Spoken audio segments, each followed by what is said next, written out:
Good morning. Today going to talk about cost of equity capital.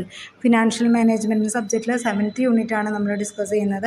Cost of equity capital. The dividends are paid to the equity shareholders only if the company earns profit, and so there is argument equity shareholder does not involve cost. Equity shareholdersന് കൊടുക്കുന്ന കോസ്റ്റിനെയാണ് cost of equity capital എന്ന് പറയുന്നത്. ഇത് equity share capital കോസ്റ്റിൽ included അല്ല. കാരണം cost of capital എന്ന് പറയുന്നത് equity share ഹോൾഡേഴ്സിന് profit ഉണ്ടെങ്കിൽ മാത്രമേ ഡിവിഡൻഡ് കൊടുക്കേണ്ടതായിട്ട് ആവശ്യമുള്ളൂ. Then because equity share holders invest money with expectation of getting dividend and market value share depends upon the return expected by share holders. ഇത് കൊടുക്കേണ്ടതെന്നാണ് correct എങ്കിലും പക്ഷേ ഇക്വിറ്റി ഷെയർ ഹോൾഡേഴ്സ് എന്താ expect ചെയ്തിട്ടാണ് മണി ഇൻവെസ്റ്റ് ചെയ്തിട്ടുണ്ടാവും? അവർക്ക് ഷെയറിൻ്റെ dividend കിട്ടുമെന്നുള്ള എക്സ്പെക്റ്റേഷനിലാണ് മണി invest ചെയ്തിട്ടുണ്ടാവുക. അപ്പോൾ അവർക്ക് നമുക്ക് എന്ത് കൊടുക്കേണ്ടതായിട്ടുണ്ട്? ഡിവിഡൻഡ് കൊടുക്കേണ്ടതായിട്ടുണ്ട്. അപ്പോൾ അതാണ് കോസ്റ്റ് ഓഫ് ഇക്വിറ്റി എന്ന് പറയുന്നത്. ഇത് എക്സ്റ്റേണൽ ഇക്വിറ്റി അല്ലെങ്കിൽ ന്യൂ ഇഷ്യൂ ഷെയർ, രണ്ട് തരത്തിലാണ് ഇക്വിറ്റി ക്യാപിറ്റൽ ഉള്ളത്. ഒന്ന് ഇക്വിറ്റി ഷെയറും അതേപോലെ തന്നെ റീറ്റേൺഡ് ഏർണിങ്സും. ഇക്വിറ്റി ഷെയർ എന്ന് പറഞ്ഞാൽ എക്സിസ്റ്റിംഗ് ആയിട്ടുള്ള ഇക്വിറ്റി ഷെയർ ഉണ്ടായിരിക്കും, പുതിയതായിട്ട് ഇഷ്യൂ ചെയ്യുന്ന ഇക്വിറ്റി ഷെയർ ഉണ്ടായിരിക്കും. അതാണ് രണ്ട് തരം. അതിൽ ഈ കോസ്റ്റ് ഓഫ് ഇക്വിറ്റി കാൽക്കുലേറ്റ് ചെയ്യാനുള്ള ഡിഫറെൻറ്റ് മെത്തേഡ്സ് നമ്മൾ ഫോളോ ചെയ്യുന്നുണ്ട്.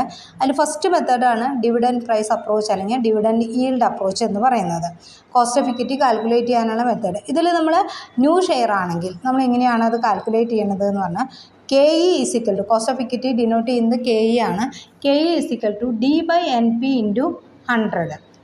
D/NP. NP എന്ന് പറഞ്ഞാൽ നെറ്റ് പ്രൊസീഡിങ്സ്. ഈ നെറ്റ് പ്രൊസീഡിങ്സിൽ ഇവിടെ വരുന്നത് റൊട്ടേഷൻ കോസ്റ്റ് അങ്ങനെയുള്ള കോസ്റ്റുകളോ എന്തെങ്കിലുമൊക്കെ ഉണ്ടെങ്കിൽ അതാണ് നെറ്റ് പ്രൊസീഡിങ്സിൽ ഇവിടെ വരുന്നത്.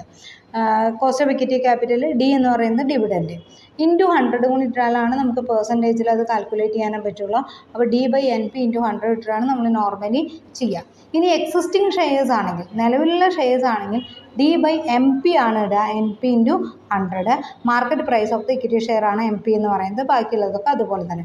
നമുക്ക് പ്രോബ്ലത്തിൽ മെൻഷൻ ചെയ്യുന്നത് എന്താണോ, NP ആണോ, നെറ്റ് പ്രൊസീഡിങ്സ് ഇക്വിറ്റി ഷെയർ ആണോ, അല്ലെങ്കിൽ market value of equity share ആണോ അതിനനുസരിച്ച് നമ്മൾ അതിൻ്റെ വാല്യൂസ് വ്യത്യാസം വരുത്തും. NP ആണ് തന്നിട്ടുള്ളതെന്ന് വെച്ചാൽ, മാർക്കറ്റ് വാല്യൂ ആണ് തന്നിട്ടുള്ളതെന്ന് വെച്ചാൽ D/MP into 100. New equity share ആണെങ്കിൽ D/NP ഇൻറ്റു 100. പുതിയ ഇക്വിറ്റി ഷെയർ ആണെങ്കിൽ സംടൈംസ് അതിൽ ഫ്ലോട്ടേഷൻ കോസ്റ്റ് ഉണ്ടാവാറുണ്ട്. ഇതൊക്കെ നമ്മൾ ക്ലാസ്സിൽ ഡിസ്കസ് ചെയ്തിട്ടുള്ള പ്രോബ്ലംസ് ആണ് കേട്ടോ. Next dividend price growth approach. Next അപ്രോച്ചാണ് dividend price plus growth approach എന്ന് പറയുന്നത്. ഇതിൽ cost of equity capital determine on the base of expected dividend rate plus growth rate dividend. എല്ലാ വർഷവും ഒരു സർട്ടൺ പെർസെൻറ്റേജ് ഗ്രോത്ത് ഉണ്ടാവും എന്നുള്ള രീതിയിലാണ് ഡിവിഡൻഡിൻ്റെ പ്രൈസ് കാൽക്കുലേറ്റ് ചെയ്യുന്നത് എങ്കിൽ നമ്മളത് കാൽക്കുലേറ്റ് ചെയ്യുന്നത് cost of equity is equal to D/NP plus G. ഇതിൽ നമ്മൾ D/NP ഇൻറ്റു 100 പ്ലസ് G ആണ് നമ്മൾ സാധാരണ ചെയ്യാറുള്ളത്. അതായത് വീണ്ടും നമ്മൾ ജിയുടെ പെർസെൻറ്റേജ് കാൽക്കുലേറ്റ് ചെയ്യേണ്ട ആവശ്യമില്ല. ആദ്യം തന്നെ D/NP ഇൻറ്റു 100 ചെയ്യുക, അത് കഴിഞ്ഞിട്ട് G ആഡ് ചെയ്യുക. ഈ D എന്ന് പറയുന്നത് ഡിവിഡൻഡ് എക്സ്പെക്റ്റഡ് ഡിവിഡൻഡ്. D എന്ന് പറയുന്നത് ഡിവിഡൻഡാണ്. ഇത് സംടൈംസ് നമുക്ക് ഈ വർഷത്തെ ഡിവിഡൻഡ് തന്നിട്ടുണ്ടാവില്ല പ്രോബ്ലത്തിൽ. പ്രീവിയസ് ഇയറിലെ ഡിവിഡൻഡ് ആയിരിക്കും പ്രോബ്ലത്തിൽ മെൻഷൻ ചെയ്തിട്ടുണ്ടാവുക.